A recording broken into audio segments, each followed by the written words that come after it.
things happened in the NFL yesterday. I'm going to present them, and we're going to determine whether this is something we should pay attention to or not that big of a deal. Okay, let's do it. All right, first things first. The Cowboys made a move yesterday. Yeah, that's right. The Cowboys made a move yesterday. They did? They did. They usually don't do anything this time of year.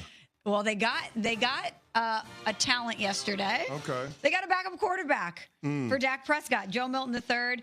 They acquired him in a 2025 7th-round pick from the Patriots for a 2025 5th-round pick yesterday. They needed a backup quarterback after Cooper Rush signed a 2-year deal with the Ravens. Now, Joe Milton is an interesting option for them. He was a 6th-round pick last year. He played in New England's season finale. A lot of people talked about the arm strength. He can really sling it. He led the Patriots to a win against the Bills, completing 22 of 29 passes for 241 yards and a touchdown, while also running for another score. A lot of people are looking at his talent and wondering what he could be. Was this a good move for the Dallas Cowboys to bring in Joe Milton? Yeah, I don't mind it. They gave up a mid-round draft pick in order to bring him over, a guy that has a lot of upside. And if we're keeping it a buck, Dak Prescott has been off injured. And so the Cowboys have to protect themselves. They have to hedge against Dak. Now, listen, Dak is the starter when he's healthy. But Dak going into this offseason program is going to be somewhat limited because of the hamstring. So being able to get an extended look at Joe Milton, this guy getting the reps with the #1 offense during the offseason and potentially in the training camp, I think that's a good thing for the Dallas Cowboys. It's another one of those free rolls when it comes to a quarterback that has a lot of physical ability, a lot of physical upside, but hasn't necessarily been able to harness it or hasn't necessarily proven that he's a starter in this league. Absolutely. I thought the same thing. I thought this was a really smart move for the Dallas Cowboys. You get yourself another option in that quarterback room, especially one with those type of physical talents. You hope that Dak is healthy all season long, but if not, it gives you a break in case of emergency. And it gives you an opportunity to get somebody like Joe Milton in the building, see what you like about him, see if you think that he could be something, and then make a decision. It's kind of like the Trey Lance move they made, but that didn't work out. And I'm thinking about that right now. Like, what's Trey Lance doing? I have no idea. They talked with him, I know, a little bit about an extension after Dak Prescott had that season-ending hamstring injury. Those conversations really didn't materialize in any way. He's unsigned. Trey Lance unsigned. So for somebody who the San Francisco 49ers took a big swing on to draft him, number 3 overall? Yes. In the NFL draft, now he had gone to the Cowboys and is in no man's land. Yeah, I don't know what Trey Lance is doing. I don't know what Trey Lance is thinking, but there are only going to be fewer seats after the draft. So this is the time of year as a quarterback in his position where you want to sign with somebody. And so the fact that he's letting this thing play out, I'm not quite sure exactly what he's looking for. But Trey Lance is, at this point, you have to call him a draft bust. And he's looking for he's got to be looking for the right place to resurrect his career. I don't know where that ends up being, but he better find that place pretty damn quickly. And doesn't it just emphasize even more how lucky the 49ers were to stumble upon Brock Purdy? Well, you say lucky. I don't necessarily see it that way. Well, go ahead. Well, here's the problem. The San Francisco 49ers have been in, 3 conference championship games over the last 5 years and a Super Bowl trip, and yet not necessarily having anything to show for it. And you have to wonder what they would have been able to do with those 3 first-round draft picks that they invested in Trey Lance, what this team would have been had they had that capital and Brock Purdy. So there's an opportunity cost that came along with drafting Trey Lance. There's a big cost to be paid when you miss on a player like that, and the cost is potentially missing out on a chance to win a championship with this core of players. Fair. I guess my thought process is you took this big swing on a quarterback with a top 3 pick. It didn't work out, and you drafted a quarterback as Mr. Irrelevant, and he took you to the Super Bowl. The odds of that happening are so slim, and the fact that they were able to have somebody in the building that was able to step in and perform to the level that Brock Purdy did, I don't think that they ever thought that would be the plan, which is why I think there's a little bit of luck involved.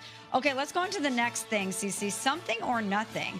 Bills running back James Cook. Now, he wants to get paid. He wants a new deal with the Buffalo Bills. And it's not really looking like things are trending in a positive direction as far as those negotiations are concerned. He put his house on the market in Buffalo. Something or nothing? Oh, this is something. This is something. I mean, you got to remember that Dalvin Cook is his brother, and Dalvin Cook threatened to hold out when he couldn't get his money right with the Minnesota Vikings back in 2020. James Cook has earned a bump in pay. I mean, through the first 3 years, the guy's made $4.5 million. He's scheduled to make $5 million this year.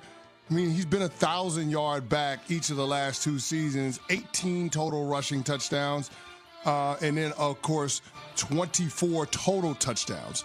So this guy can do it on the ground. He can do it as a receiver out of the backfield.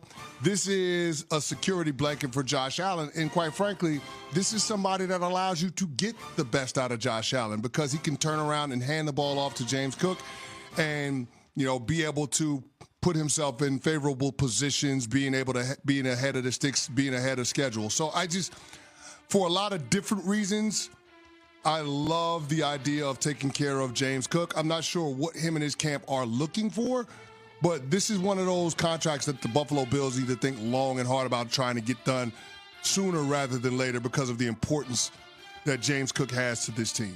So based on the reporting out there, Cook wants an extension worth 15 plus million annually. Mm-hmm. That would rank him second amongst NFL running backs. And I don't know if the Buffalo Bills are necessarily going to do that because their GM Brandon Beane suggested that they wouldn't really be negotiating anytime soon or anytime further. That's crazy. And Brandon Beane has yet to sign a running back to a second contract after drafting them. So all signs are pointing as if this is going to be a breakup. I understand the logic, but you're talking about somebody that's given you 2,800 yards from scrimmage over the last 2 years. Mm-hmm. That's like I don't know how you easily replace that. Like that's a huge amount of production. So if you're the Buffalo Bills, you got to recognize the version of Josh Allen you got is because you asked him to do less. Less Josh Allen is more. Mm-hmm. This is a team that was a top 10 running game in terms of yards and attempts and had the most rushing touchdowns of anybody in football. And the head of the stake is James Cook in that regard. So why would you not want to take care of that guy? It just doesn't make sense to me. Like, you have an MVP quarterback. You have a really good offensive line.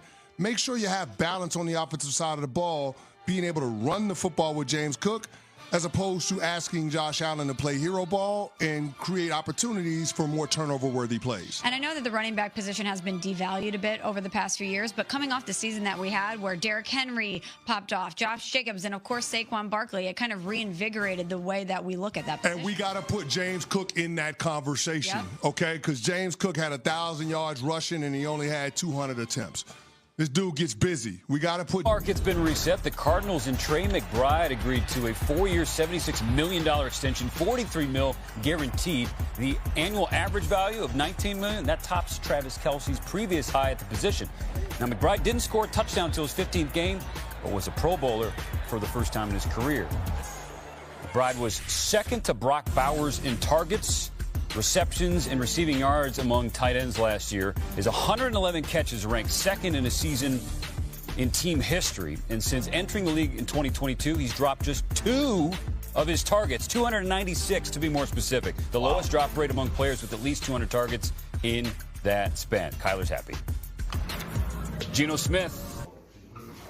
Xin chào tất cả mọi người đã quay trở lại với kênh của mình. Ngày hôm nay mình sẽ tiếp tục hướng dẫn các bạn câu tượng. Tượng hôm nay của mình sẽ có tiêu đề là lá xoài. Mọi người hôm nay tượng của mình là